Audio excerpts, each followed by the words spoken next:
इंदसदवंदियाणं त्रिभुवनहिदमधुरविसदवकाणम् अन्तातीदगुणाणं नमो जिनाणं जिदभवाणं। कुंदकुंदाचार्य भगवान की जय। पंचास्तिक संग्रह में गाथा नंबर 79 है। सद्दो खंदपभो खंदो परमाणु संग संघादो पुठे सुते सुजायति सद्दो उपादिगो नियदो। क्या बताया था अर्थ? शब्द जो है वो स्कंद से उत्पन्न होने वाला है। स्कंद परमाणु के संग से उत्पन्न होने वाला है। और तेसु पुट्ठेसु जायति, संघ स्कंद यानी परमाणु के संग का संघात है। संघात है मतलब मिलान होने पर होता है।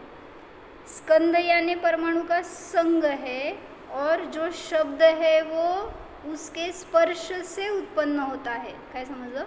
असे स्कंद काल सांगितले होते,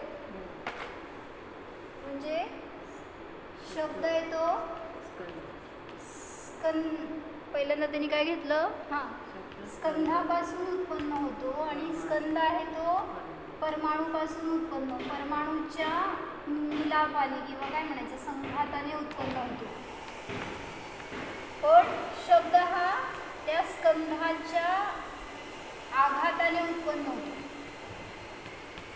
स्कंद आहे की शब्द म्हणजे, पण ती उत्पत्ती कशी आहे? दोन स्कंद जेव्हा परस्परावर आघात होणार तेव्हा त्या शब्दाची उत्पत्ती होते। त्यामुळे स्कंद आणि शब्दामध्ये डिफरन्स सांगितलं। स्कंद म्हणजे फक्त परमाणूंचं एकत्र आल्यावर होणारा बंच आहे, पण शब्द म्हणजे त्या स्कंधाच्या आघाताने उत्पन्न होणारी ती अवस्था आहे शब्द। कुठपर्यंत वाचलो तो काल? शब्द हा काय सांगितलं? बाह्य श्रवणेंद्रियाच्या अवलंबनाने उत्पन्न होणार आहे आणि भावेंद्रियाच्या द्वारे परिच्छेद्य आहे। म्हणजे काय सांगितलं? कर्णेंद्रियाला आघात होतो त्याचा म्हणा, आणि मग त्याच्याद्वारे तिथं असणारे जे आत्मप्रदेश आहेत त्यांच्याद्वारे तो जाणला जातो शब्द, आणि मग त्यावेळेस त्याचा अधिगम होतो, बोध होतो। सह खलु स्वरूपेण अनंत परमाणूनाम एक स्कंद नाम पर्याय। तो खरोखर शब्द स्वरूपाने अनंत परमाणूंचा एक स्कंद नावाचा पर्याय आहे। बहिरंग साधनीभूत महास्कंदेभ्यः तथाविध परिणामेन समुत्पद्यमानत्वात् स्कंद प्रभवः। बहिरंग साधनभूत जे काय महास्कंद आहे त्याच्याद्वारे किंवा तथाविध परिणामेनं त्या प्रकारच्या परिणामाच्या द्वारे उत्पन्न होत असल्यामुळे स्कंधापासून शब्द उत्पन्न होतो असं म्हटलं जातं। काय सांगायचं? महास्कंद काय सांगितलं?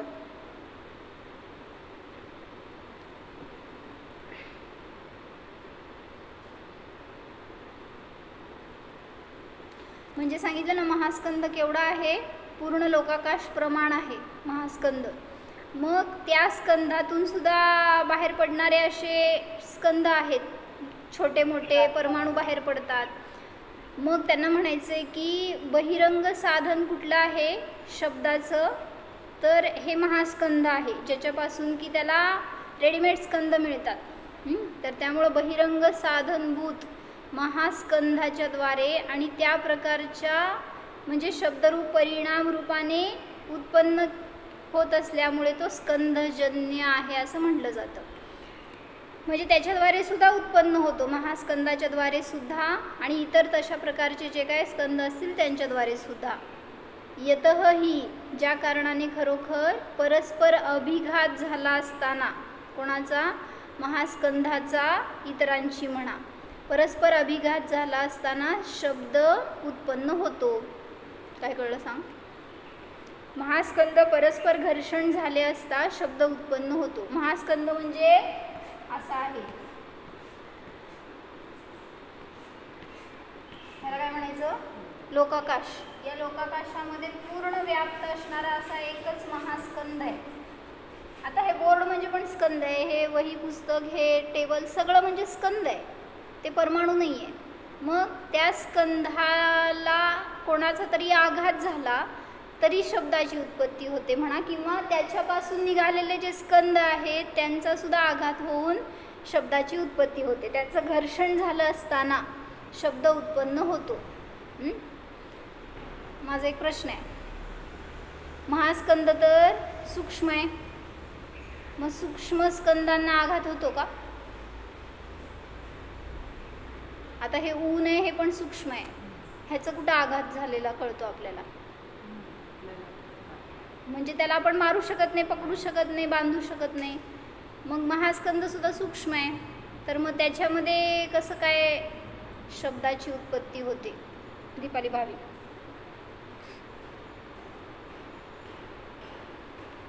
महास्कंदाचं परस्पर घर्षण झालं असताना शब्द उत्पन्न होतो असं त्यांनी इथं टीकेमध्ये घेतलंय. बघू त्याच्यात वर्णिजींनी काय सांगितलं ते पण. शेवटचं वाक्य एक, किम स्वभाव निर्वृत्ताभिः एव अनंत परमाणुमयीभिः शब्दयोग्य वर्गणाभिः अन्योन्यम अनुप्रविश्य समन्ततः अभिव्याप्य पूरिते अपि सकले लोके यत्र यत्र बहिरंग कारण सामग्री समुदेति तत्र तत्र ताः शब्दत्वेन स्वयं विपरिणमन्ते इति शब्दस्य नियतम उत्पाद्यत्वात् स्कंद प्रभवत्वम इति. क्या बताया यहाँ पे? लोके लोके चालल्यावरती आमच्या इथं फुल स्टॉप आहे, नाही इथं यत्र यत्र दुसरं यत्र यत्र दुसरं स्टार्टिंग नाही, दुसरं. बघू शब्दाचा अर्थ काय लागतं त्याच्यावर. एकच वाक्य आहे ॲक्च्युली ते. हां, किम स्वभाव निर्वृत्ताभिः, स्वभावाच्या द्वारे निवृत्त झालेल्याच अनंत परमाणुमयी अशा शब्दयोग्य वर्गणांच्या द्वारे अन्योन्य अनुप्रविश्य, अन्योन्यामध्ये प्रवेश केला असताना समंततः चोहोबाजूने व्याप्य असताना पुरिते अपि, संपूर्ण लोकामध्ये भरलेले असताना सुद्धा. एकच वाक्य असायला पाहिजे ते. म्हणजे काय सांगायला लागले की स्वभावतः निर्मित म्हणजे दुसऱ्याने न बनवलेला अनंत परमाणुमय शब्दयोग्य भाषा वर्गणा ज्या आहेत त्याला कोणी बनवलं? हे जे शब्द आहेत ना ह्याला म्हणायचं भाषा वर्गणा. मग ते वर्गणा असं कोणी बनवलेले नाही आहेत. जसं आहार वर्गणा, हे शरीर वर्गणा जे काय आपण ग्रहण केल्या त्या, तर त्याला कोणी बनवलेलं नाही आहे. त्या पण परमाणूंपासून स्कंद होऊन ते बनलेले आहेत. त्यामुळे काय सांगितलं?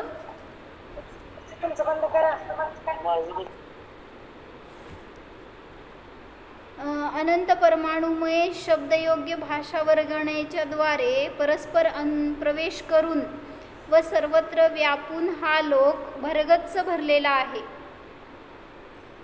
म्हणजे त्या भाषा वर्गणा या संपूर्ण लोकामध्ये खचाखच भरलेल्या आहेत. असं नाही आहे की खाली गेल्यावर आवाज येत नाही, वर गेल्यावरच आवाज येतो असं नाही आहे. किंवा आपल्याला वाटतं की खूप दूर बसलो तर आवाज येत नाही. मग काय येत नाही? आता एखाद्या वेळेस माईक नसेल तर मागच्यांना वगैरे आवाज येत नाही ह्याच्यामध्ये प्रवचन हॉलमध्ये वगैरे. मग तिथं नाही आहेत का हो भाषा वर्गणा? का नाही आवाज येत? ह्यांनी तर सांगतात की 3 लोकामध्ये किंवा जाऊ देत तुम्ही असं एकदम खोल समजा विहिरीत गेला, काय खाणीत गेला, तिथनं काय बोलला तर आवाज येतो का वर? येत नाही वर आवाज. किंवा आपला आवाज खाली जात नाही. कधी गेली आहे का तसं? तुला कसं माहीत? हां, पण खाली आवाज कॅच होत नाही. किंवा जाऊ देत लई वर उंचावर बिल्डिंगवर उभारलाय तुम्ही आणि खालून काय खाली एखाद्याला सांगताय काहीतरी तर तरी पण आवाज येत नाही. मग भाषा वर्गणा तर सगळीकडे आहेत, मग का नाही येतो? त्यांनी सांगितलं ना भरगच्च भरलेला आहे संपूर्ण लोक भाषा वर्गणेंच्या द्वारे. पण तिथं सांगायचं आहे त्यांना अंतरंग आणि बहिरंग दोन्ही सामग्री असेल तरच ते तुम्हाला ग्रहण होतं. शब्द उत्पन्न झाला की तिथंपर्यंत पण आहे, पण कदाचित त्याची काय म्हणायचं इंटेन्सिटी कमी जास्त असेल ना, काय म्हणायचं, नाही तर वेवलेंथ कमी जास्त असेल तर त्याच्यामुळे तुमच्या कानाला ग्रहण होत नाही. पण तुम्हाला नाही झालं म्हणून नाही येत असं नाही होत. अर्थ आहेत ते पण भाषा आहेत शेवटी. आत्तासुद्धा सांगितलं ना म्हणून तर की जे काय दिव्यध्वनी कीर्ती आहे कुठं विदेय क्षेत्रामध्ये आत्ता पण कीर्ती आहे अजून. म्हणजे 12च्या आधी एक 1.25 तास आणि 12च्या नंतर 1.25 तास असं या 2.5 तासामध्ये दिव्यध्वनी रोज कीर्ती आहे. तुम्हाला का नाही ऐकू येतो? बोला सोनल, ऐकली का दिव्यध्वनी?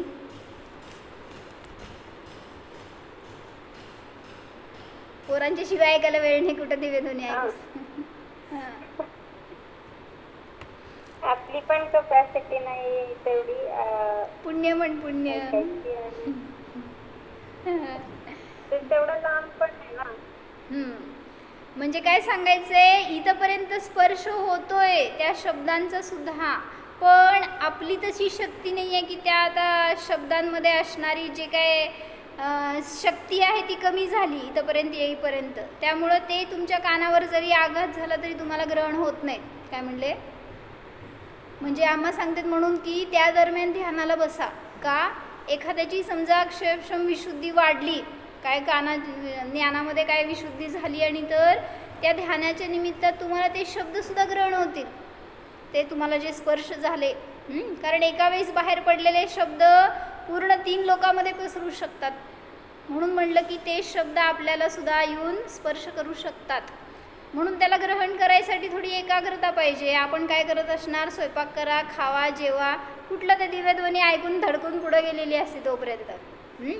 म्हणून सांगितलं जरा त्याला ग्रहण करायचं, जरासं त्याला आपला उपयोग लावायचा त्याच्या अनुसार. तर आणि असं होतं बरं का, म्हणजे जेव्हा ध्यान करताना तुम्ही त्यावेळेस म्हणतो आपण की परिणामांची विशुद्धी खूप झाली, किंवा त्याच्यानंतर स्वाध्याय जर केला काय आपण तर जास्त चांगलं समजलं, किंवा त्या ध्यानामध्येच काय ऐकलेलं वाचलेलं असेल तर त्याचा खुलासा होत गेला असं वाटतं एखाद्या वेळेला, तर ते सुद्धा त्याच्या निमित्तात होऊ शकतं. एकतर तुमची परिणामांची विशुद्धी उपादान आणि ते जे काही भाषा आल्यात आणि समजा धडकल्यात तर ते सगळं निमित्त असू शकतं. म्हणून सांगितलं तेवढ्या दरम्यान एक अर्धा तास तरी ध्यान करा. कधी? 11:15 ते 1:15 ह्याच्या दरम्यान अर्धा तास तरी आपला उपयोग केंद्रित करायचा प्रयत्न करायचा. आपलं काय चाललेलं असं सांग, जेवण करून झोपलेलं असं मस्तपैकी असं ताणून 1 तासभर. म्हणून ना मग ते काय म्हणायचं, आम्हा म्हणतात नळाला पाणी आल्यावर ते वाहत बसते तेव्हा तुम्हाला भरायचं नसते, नंतर भरत बसता, नळ पप्पा पाणी दे. कसं देणार? ते म्हणले घरात गाय आहे आणि भरपूर दूध देती, त्यावेळेस खाऊ वाटत नाही म्हणले. ती आटायला लागली की सगळे खायचे असतात पदार्थ, बासुंदी काय काय काय काय. म्हणजे म्हणायचे जेव्हा ते मिळते त्यावेळेस आपण आपला उपयोग लावत नाही, पुरुषार्थ करत नाही, ते ग्रहण करण्यासाठी प्रयत्न करत नाही, तर कसं मिळणार मग? साक्षात तर आपल्याजवळ नाही आहेत आत्ता केवली भगवान. त्यामुळं म्हटलं हेच एक माध्यम आहे. कधी कधी सकाळच्या संधिकाळाला, दुपारच्या संधिकाळाला आणि संध्याकाळच्या संधिकाळाला, म्हणजे जेव्हा जोड येतो ना रात्री आणि सकाळचं जोड पहाटेच्या समयाला सूर्योदयाच्या आधी मागं पुढं, आणि दुपारच्या वेळेस असं 12च्या मागं पुढं आणि संध्याकाळी सूर्यास्ताच्या मागं पुढं, अशी ही संधिकाळ आहे. त्या दरम्यान आपल्याला शास्त्र स्वाध्याय करायचं नाही आहे, कारण कधी अशुद्धी असते, कधी विचारांमध्ये चंचलता होऊ शकते. मग त्या दरम्यान ध्यान करा जेणेकरून की अशा रीतीने ते आपल्याला दिव्यध्वनीचा सुद्धा लाभ होऊ शकतो. यत्र यत्र बहिरंग सामग्री समुदेती, जिथं जिथं बहिरंग साधन सामग्री प्राप्त झाली तिथं तिथं त्या शब्दरूपाने स्वयं त्या भाषावर्गणा परिणमन करतात. म्हणजे त्या भाषावर्गणांना कोणीही शब्दरूप करत नाही, ते सहज त्यांनी परिणमित होतात. म्हणजे म्हणायचं आहे काय, मॅचबॉक्स आहे आणि काड्या आहेत त्याच्यामध्ये, त्यात अग्नी आहे की नाही?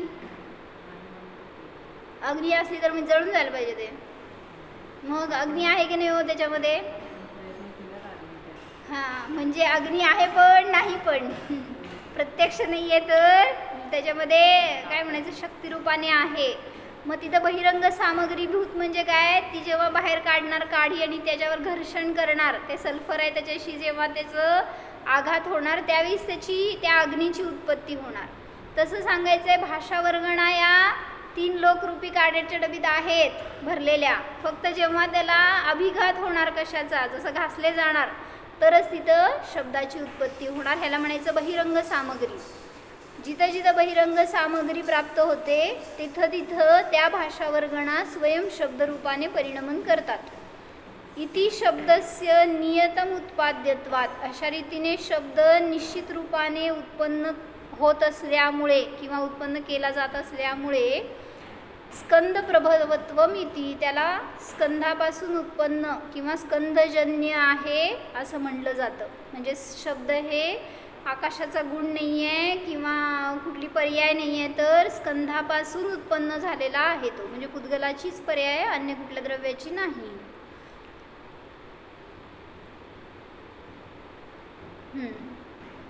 शब्द हा कर्णेंद्रियाचा विषय असून तो मूर्त आहे. कुठे दाखव शब्द, शब्द हा मूर्तिक आहे. कुठं आहे दाखव.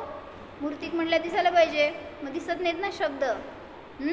मग मूर्तिक का मूर्तिक, शब्द तर मूर्तिकच आहेत. भलेही तुम्हाला नाही दिसू देत तरी सुद्धा मूर्तिक आहेत. म्हणून सांगितलं जे परमाणू आहेत ते सुद्धा दिसत नाहीत तुम्हाला तरी पण ते मूर्तिक आहेत. आपण उदाहरण बघितलं होतं सगळे सूक्ष्म बादर स्कंदाचे का बादर सूक्ष्मचे नाही, सूक्ष्म बादर स्कंद आहे तो असा असतो. डोळ्यांनी तर दिसत नाही पण आहे. जसं म्हणले ना आता ऊन आहे, तो बादर सूक्ष्म स्कंद आहे. पण सूक्ष्म बादर स्कंद म्हणजे हे शब्द किंवा टेस्ट कसली असती सांग, कशी असती, कशी दिसती, कशी टेस्ट दिसत नाही पण फील करू शकतो, गंध दिसत नाही पण ग्रहण करू शकतो. असे अनेक आहेत गोष्टी की ज्या सूक्ष्म बादर म्हणल्या जातात. म्हणून त्यांचं अस्तित्व तर आहे पण आपल्याला दिसत नाही, पण तरी ते मूर्तिक आहेत हे सांगितलं. परंतु काही दर्शन त्याला आकाशाचा गुण व अमूर्त मानतात, परंतु ते अयथार्थ आहे, कारण अमूर्त गुण इंद्रियाचा विषय होऊ शकत नाही. जे काय अमूर्तिक आहे ते इंद्रियाच्या द्वारे गम्य नसतं. म्हणून त्यांनी काय घेतलं ह्याच्यामध्ये, वर्णिजींनी खुलासा करताना चांगलं केलं.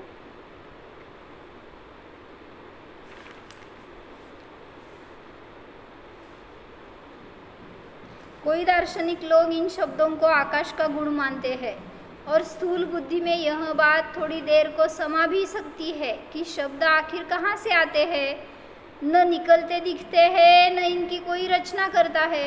कुठून आले कुठं गेले दिसते का काय, मग उत्पत्ती स्थान आहे का त्याला काय. त्यामुळे आकाशातूनच येतात आणि इसलिए और आकाश में ही ये शब्द सुनाई देते हैं, तो शब्द आकाश का गुण होना चाहिए. काल शंका होती ना आपल्याला की त्या शंकाकाराला कसं काय वाटतं आकाशाचा गुण आहे, त्याच्यासाठी खुलासा करून सांगितलं. तो आकाशातूनच येतो, आकाशातच लुप्त होतो म्हटल्यावर ते आकाशाचंच आहे. तो शब्द आकाश का गुण होना चाहिए.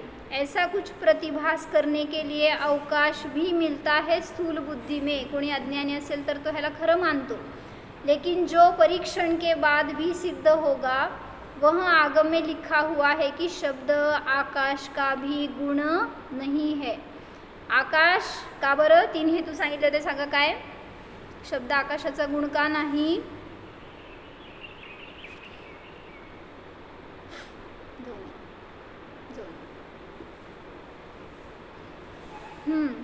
दीपाली भाभी, शब्द मूर्तिक है, शब्द आघात उत्पादक है और शब्द इंद्रिय का विषय है. हाँ, इंद्रिय गम्य है म्हणून सांगितलं. शब्द हा आकाशाचा गुण का नाही, तर त्याला 3 हेतू दिले होते. हे आले काय, शब्द मूर्तिक आहेत, इंद्रियांच्या द्वारे गम्य आहेत आणि आघाताच्या द्वारे उत्पन्न होतात, म्हणून शब्द आकाशाचा गुण नाही. तर शब्द काय आहे, पुद्गलाच्या स्कंधाची पर्याय आहे. शब्द म्हणजे परमाणू सुद्धा नाही आहे तर स्कंध आहे. आकाश अमूर्तिक है, अमूर्तिक आकाश का गुण शब्द होता, तो ये अमूर्त शब्द इन इंद्रियों के द्वारा जाने न जा सकते थे. जर शब्द अमूर्तिक असता तर इंद्रियाच्या द्वारे जाणला जाणार नाही. ये पांचों इंद्रिया मूर्तिक पदार्थ को ही जाना करती है. म्हणजे विचार करा की पाचही इंद्रिया तुमच्या कोणाला जाणतात ते विषय कसे आहेत तो मूर्तिक आहेत का अमूर्तिक आहेत. पाचही इंद्रियांचे विषय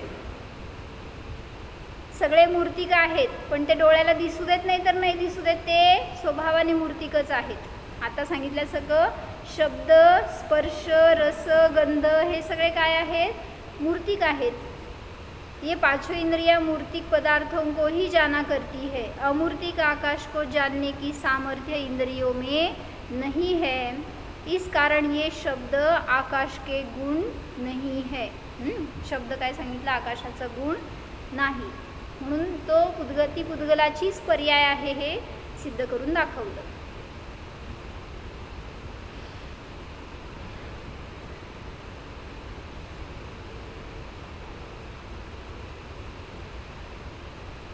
महास्कंद आणि भाषा वर्गणारूप स्कंद असे दोन स्कंदांविषयी थोडंसं इथं माहिती दिली आहे. जो मैटर स्कंद शब्द रूप परिणम जाता है उसका नाम तो भाषा वर्गणा स्कंद. और जिन चीज़ों की टक्कर लगने से तालू घंटा झालर बाजे जिनकी टक्कर लगने से ये भाषा वर्गणाओं के स्कंद शब्द रूप परिणम जाते हैं, ये स्कंद महास्कंद नाम से कहे गए हैं. काय म्हणायचं त्यांना तुमचे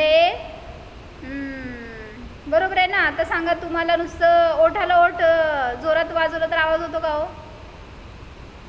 किंवा जे काय असेल ते आता कंठ तालू ओष्ठ सगळं घेतलं ना त्यांनी याच्यामध्ये, किंवा घंटा म्हणा, मग त्यांचा पण आघात झाल्यावर तिथं असणारे जे भाषा वर्गण आहे त्या शब्दरूपाने परिणमन करतात.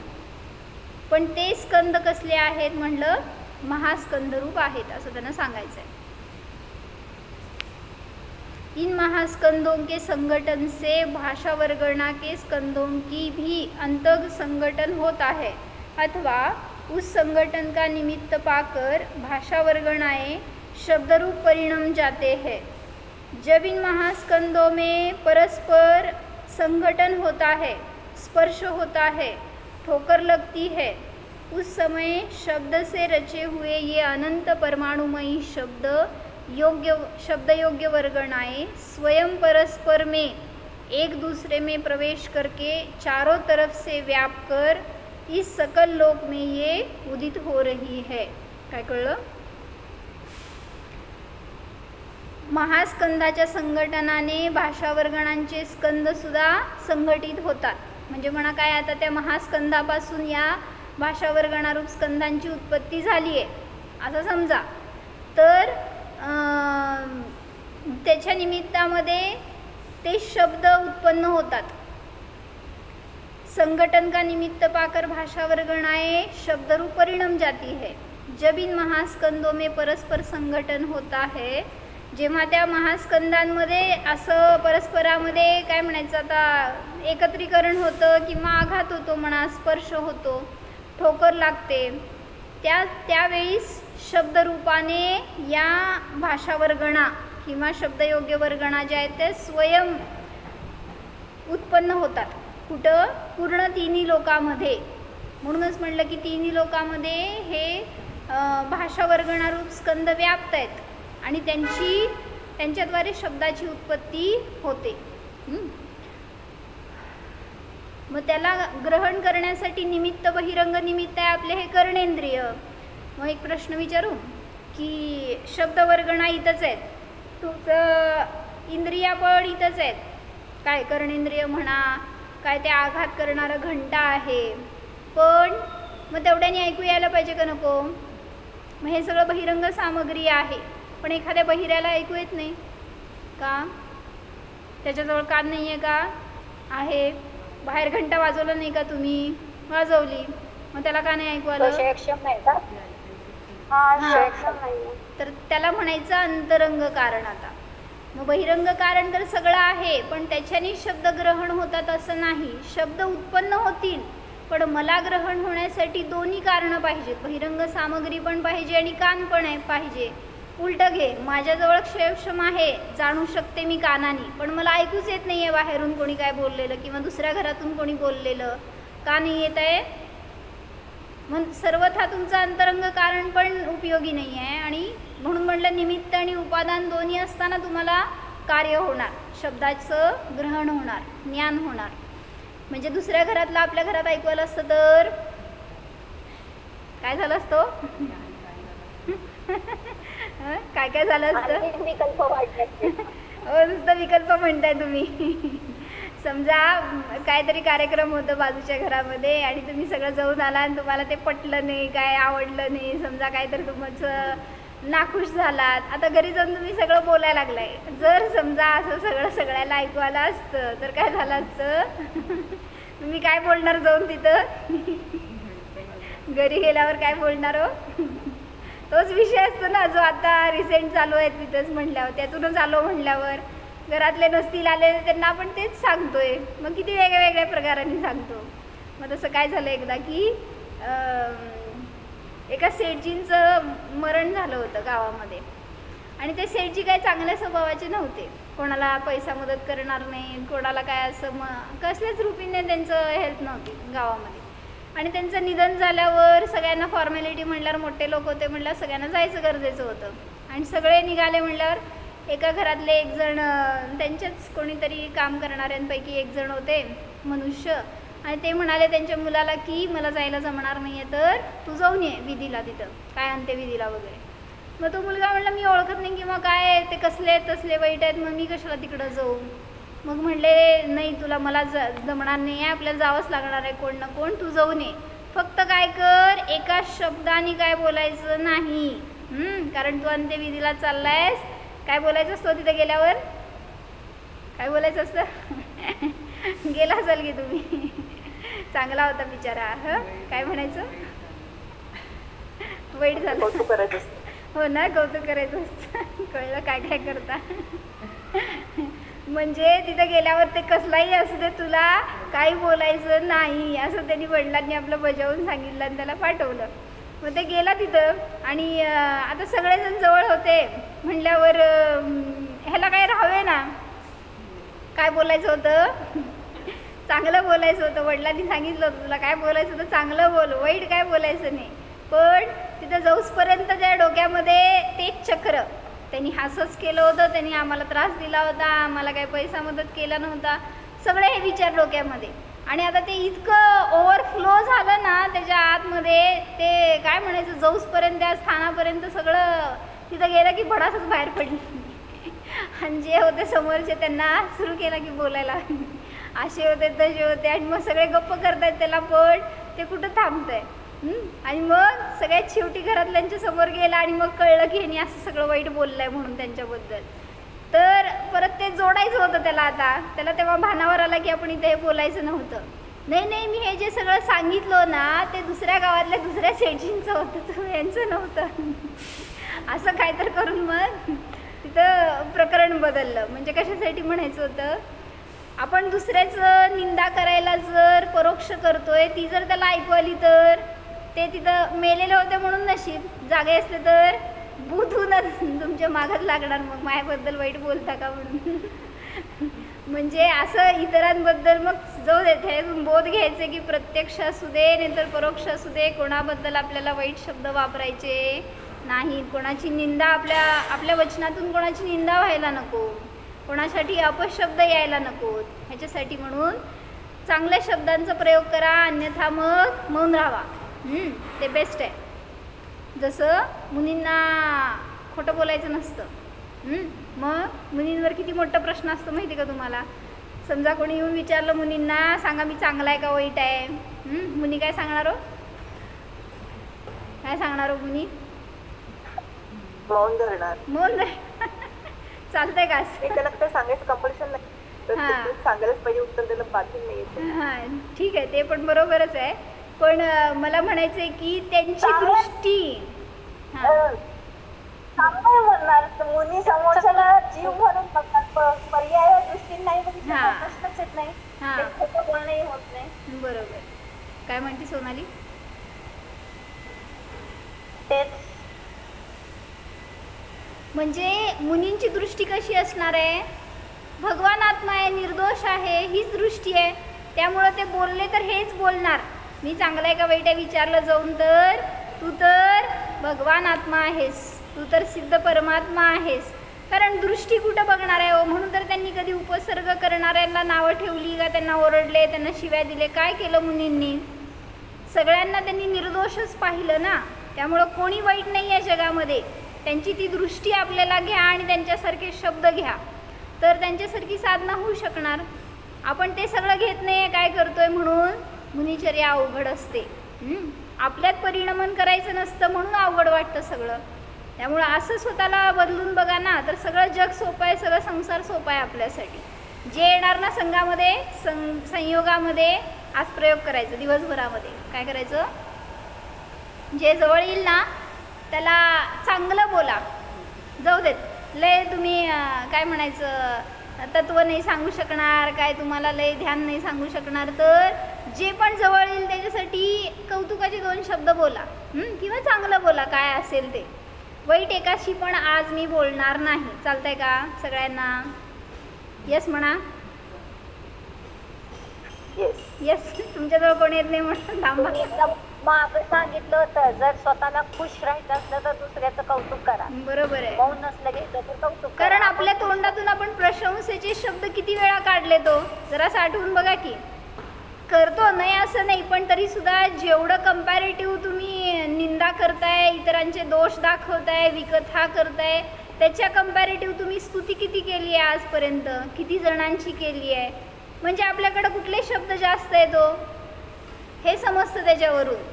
आणि तेच सांगा मुनींकडं कुठले शब्द जास्त आहेत. मग ते आपल्याकडं पण आहेत, फक्त विचारसरणी आपली चुकीची म्हणून आपण तसं समोरच्याला आपल्याकडे जे आहे ते देतो. अज्ञानोपास्तिरज्ञानम ज्ञानम ज्ञानी समाश्रय ददाती यत्तु यस्यास्ति सुप्रसिद्धमिदं वचः. म्हणजे काय रुपाली सांग? म्हणजे काय? अज्ञानाची उपासना केली असताना अज्ञानच मिळतं. ज्ञानीची उपासना करणार तर ज्ञान मिळतं. का? कारण ज्याच्याजवळ जे असतं तेच तो देऊ शकतो. ददाती यत्तु यस्यास्ति, माझ्याकडे जे आहे तेच मी देऊ शकणार. म्हणून त्यांनी उदाहरण दिलं, झाडाच्या खाली गेला तर ते झाडं फुलंच देतं तुम्हाला, सावलीच देतं, त्रास देत नाही. आणि तेच कोणी असा असेल काय म्हणायचं काट्याच्या झाडाच्या खाली गेला, काय मिळणार आहे? ज्याला एक पण पर्ण नाही आहे, फूल नाही आहे, फळ नाही आहे, अशा जर काट्याच्या झाडाखाली जवळ गेला तर त्याच्याजवळ जे असेल ते देणार आहे. ते भेदभाव करत नाही, हा चांगला मनुष्य आहे, वाईट मनुष्य आहे, जे आहे ते देणार. तसं म्हटलं आपल्याजवळ आपण जे आहे ते इतरांना देतो, तर आपलं काय म्हणायचं आपलं स्टॉक चांगलं ठेवा. चांगले शब्द आपल्याजवळ असावे, चांगलं आचरण असावं, चांगले विचार असावे, जेणेकरून की तेच आपण इतरांशी शेअर करू शकतो. म्हणून कोणाला आज दिवसभरामध्ये मी आज काय तुम्हाला लाईफ टाईमसाठी सुद्धा प्रयोग करू शकता. संकल्प ठेवा की मला आजच्या नंतर कोणाची दुसऱ्यांना देणार तेच आपल्याला परत मिळणार. बरोबर. जे दुसऱ्याला देतो तेच मिळते आपल्याला, कारण त्याच्याजवळ तेच दिलेलं असते म्हणल्यावर ते इतरांना चांगलं देईल पण तुम्हाला तेच देत आहे. का? म्हणजे म्हणायचं आहे की आपण आपली परिणती सुधारण्यासाठी, आपल्याला आनंदी ठेवण्यासाठी हा एक उपाय आहे. आपण इतरांना जेव्हा चुकीचे शब्द बोलतो तेव्हा काय झालं सांगा? पहिल्यांदा तू वाईट आहे असं मला म्हणायचं आहे, तर पहिला काय झालं माझ्यामध्ये? पहिला विचार. बोला. आपले कशाय झाले, त्या कशायचं फळ आपल्याला मिळणार. समोरचा बिघडू दे न बिघडू. म्हणजे तो समोरच्याला समजा ऐकवत पण नाही, आपण तिसऱ्याशी बोलतोय समजा दुसऱ्याबद्दल, तर मी एक पर्सन दुसऱ्याबद्दल तिसऱ्याला सांगतोय 4थ्या वेळा, तर काय होणार आहे? ते दुसऱ्याला तर काहीच माहीत नाही, त्याची निर्जरा होती त्याच्या निमित्तात, ते तुमच्यापेक्षा आधी लवकर मोक्षाला जाणार. का? कारण असं त्याचे कर्म झडतात. आणि मी फुकट काय केलं, माझ्यासाठी 2 भाऊ जास्त वाढवले, असं होत असतं. म्हणून सांगितलं की आपलं पात्र स्वच्छ ठेवा तर त्याच्यामध्ये चांगलं भरलं जाणार. आणि इतरांकडे पाहताना सुद्धा चांगलं घ्या, चांगले शब्द ऐका. कुठं काय वाईट ऐकायला मिळते तर अशा ठिकाणी आपल्याला आपला उपयोग लावायचा नाही. काय म्हणताय? पुरुषार्थ सिद्धी उपायमध्ये 42 नंबरचा श्लोक आहे. आत्मपरिणाम हिंसन हेतुवाला. आत्मपरिणाम हिंसन हेतुत्वा सर्वमेव हिंसेत अमृतवचनादि केवल मुदाहृतम शिष्यबोधाय. आत्मपरिणाम हिंसन म्हणजे महत्वाचं ते सांगितलं. आपलीच हिंसा करतोय आपण त्यासाठी. आत्मपरिणाम हिंसन तेच हिंसा आहे. आपण रागद्वेष करतो तेव्हा आपली हिंसा प्रथम होते. म्हणून इतरांचं आणि हे शब्द बाण असतात म्हटलं जातं ना की ते समोरच्याला जर दुखावला गेला तर तुमच्याकडनं ती हिंसा झाली. त्याला भावहिंसा म्हणतात. म्हणून इतरांशी आपण जर वाईट बोललं तर त्याच्या निमित्त त्यांचे परिणाम बिघडले, त्यांची हिंसा झाली, ह्याचा दोष मला लागणार. म्हणून सांगितलं असे परिणाम मला होऊ पण नयेत आणि शब्द असे माझ्याकडनं वापरले जाऊ नयेत. म्हणून हे सगळं आपण जे शिकतोय किंवा वाचतोय ह्याच्या निमित्तात चिंतनधारा अशी ठेवा की माझ्याकडून असे कुठले प्रयोग होऊ नयेत.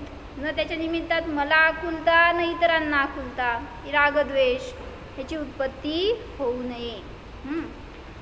मग एकाने मला विचारलं असं, म्हणले आम्ही भलं लई चांगले आहेत म्हणले, पण ते समोरचे लोक सारखं माझी निंदा करतात. मग काय करायचं? काय करायचं?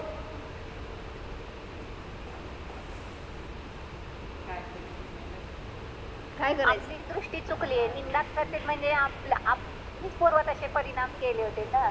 समोरच्याला भगवान आत्मा म्हटलं तर त्याची निंदा आपोआप थांबेल. म्हणजे तुम्हाला निंदा सांगतायत म्हणजे ते आलं होतं ना एकदा, एक कोट आलं होतं की जर कोणी तुम्हाला निंदा सांगतंय, तुमचे चुका दाखवतायत, दोष दाखवतायत, तर समजून घ्या कोणीतरी आपला वेळ घालून तुमची सुधारणा करण्यासाठी, तुमच्यात बदल घडण्यासाठी, तुम्हाला चांगलं बनवण्यासाठी वेळ देतोय. मग किती उपकार उलट त्याचे. म्हटल्यावर पाया पडायचं अशा लोकांचे जे तुमची निंदा करतात ना. बरं झालं मला भेटलात. त्या उलट आपली कर्माची निर्जराच होती की नाही. बरोबर आहे की. असं ते घर शेजारी शास्त्राच्या समोर नको बरं का नुसतं. मी तुम्हाला प्रॅक्टिकली लाईफमध्ये सांगतेय. जेव्हा कारण मी चांगली गोष्ट आहे. म्हणजे माझ्यासमोर मी कोणाची निंदा करत नाही बरं का. म्हणून तुम्हाला इथं तर चांगलं चांगलं सुचणार आहे. बाहेर गेल्यावर जेव्हा प्रसंग येतात ना तसे, त्यावेळी सगळं विसरून गेलेलं असतं. म्हणून ते लक्षात ठेवायचं. तर इतरांची निंदा आपल्याकडून न हो असे भाव ठेवा, तर तसेच वचन बाहेर निघणार. आणि म्हणून सांगितलं हे शब्द काय करणार नाही आहेत. शब्द चांगले आणि वाईट नसतात. तुमचे परिणाम कसे असतात त्याच्यानुसार त्या शब्दामध्ये भाव येतो. म्हणून परवा एकाने म्हटलं ना, काय एकच शब्द आहे पण वेगळ्या वेगळ्या रूपाने जेव्हा बोलतो ना त्यावेळेस त्याचे वेगवेगळे भाव असतात. जसं एक हिंदी शब्द आहे, ते एका कुठल्या तरी शॉर्टमध्ये दिसलं मला, एका मूवीचं शॉर्ट होतं बहुतेक. त्याच्यामध्ये अच्छा हे एक शब्द आहे बरं का. तर त्याच्या टोननी, त्याच्या भाव जे काय तुम्ही घालता ना त्याचे वेगळे वेगळे अर्थ. जसं अच्छा म्हणजे काय, असं का. नाहीतर अच्छा म्हणजे छान. नाहीतर अच्छा म्हणजे काय, असं त्यांनी लय वेळा करून दाखवलं बरं का. मला नाही येत. म्हणजे वेगळे वेगळे रूपाने. क्रोध आला तर तशा प्रकाराने. पण ते एकच शब्द आहे पण वाचक त्या शब्दाच्या द्वारे जे भाव तुम्ही ओतता ना तसे ते शब्द त्याचं रूप बदलतात. म्हणून आपल्या शब्दातून चांगलेच भाव ग्रहण व्हावेत, बाहेर पडावेत, असे भाव ठेवा. म्हणा अच्छा. सगळे म्यूट आहेत ते बरं आहे. हो जाणा. हा मी अशब्द स्वरूप जीव आहे.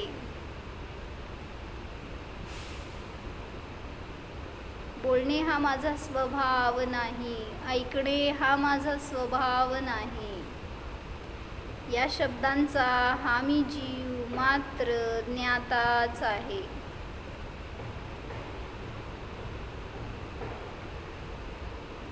निशब्द स्वरूपोऽहम्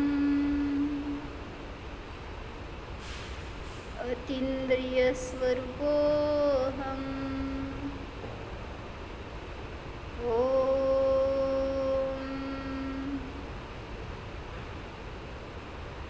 विसर्जन. नमो हरिहं.